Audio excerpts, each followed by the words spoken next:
en audience par le président de la République sénégalaise, Son Excellence M. Bassirou Diomaye Faye, auquel j'ai remis une lettre de son frère, le président Abdelmajid Tebboune. Le président Abdelmajid Tebboune est personnellement attentif à la qualité des relations algéro-sénégalaises, tout comme il est particulièrement soucieux de leur contenu et de leur substance. Le président Abdelmajid Tebboune est également attentif à l'impératif d'une concertation politique soutenue, régulière et permanente entre nos deux pays, tant les défis auxquels ils sont confrontés sont les mêmes dans toutes leurs aires d'appartenance commune. Le président Abdelmajid Tebboune est enfin attentif à la proximité de l'Algérie et du Sénégal lorsqu'il s'agit de se donner la main et d'être côte à côte pour assumer nos responsabilités et accomplir nos devoirs en matière de paix, de stabilité, de prospérité et de développement de notre continent. Dans l'accomplissement de la grande destinée de votre grand pays, une nouvelle ère est en train de s'ouvrir.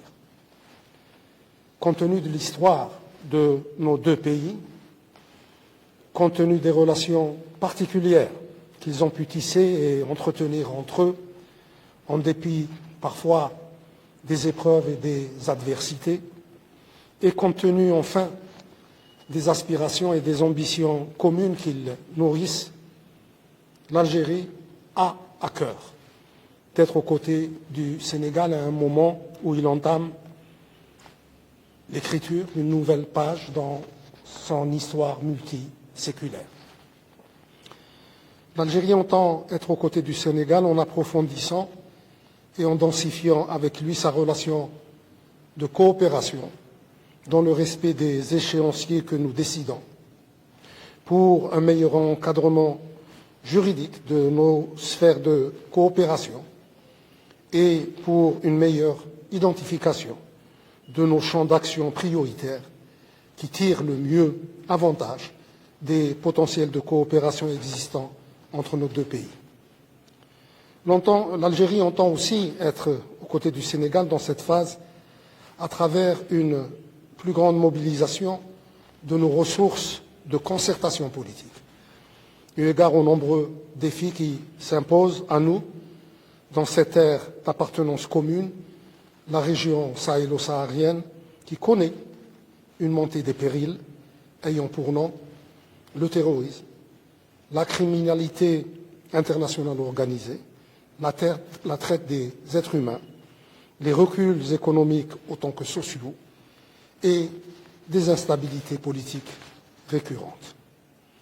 L'Algérie entend enfin être aux côtés du Sénégal dans un front commun dont la vocation et la raison d'être seraient de hâter la libération de notre continent, d'assurer sa sécurité et sa stabilité et de lui ouvrir enfin des perspectives réelles de prospérité et de développement. L'environnement continental, autant que l'environnement international, dicte à nos deux pays d'être côte à côte. Sur la période récente, l'Afrique a enregistré de belles victoires. La mise en place de la zone de libre-échange, l'adhésion au G20, une unanimité internationale qui se forme pour corriger l'injustice historique et permettre à notre continent d'avoir une meilleure représentation au Conseil de sécurité, et l'appropriation africaine en cours des missions de maintien de la paix sur notre continent. Mais ces belles victoires ne peuvent à elles seules cacher des échecs tragiques. Ces échecs concernent toutes les 5 régions de notre continent, insécurisées, déstabilisées et fragilisées par un grand nombre de foyers de crise, de tensions et de conflits. Ces échecs concernent aussi nos retards économiques qui ne se résorbent que très difficilement. Ces échecs concernent enfin les indices de développement humain auxquels nos pays peinent à donner des tendances ascendantes. Quant à l'environnement international, ces signes distinctifs actuels ne sont pas rassurants non plus. Il y a le système de sécurité collective qui montre ses limites. Il y a le multilatéralisme qui s'essouffle. Il y a le tissu de l'interdépendance qui s'effiloche. Et il y a les Nations unies qui voient se perdre la confiance des peuples et des États en elles.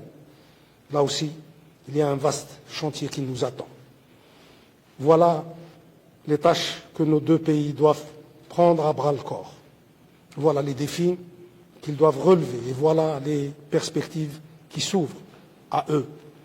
J'ai la parfaite conviction qu'ensemble, nous saurons en tirer la meilleure part et que nous y apporterons ensemble aussi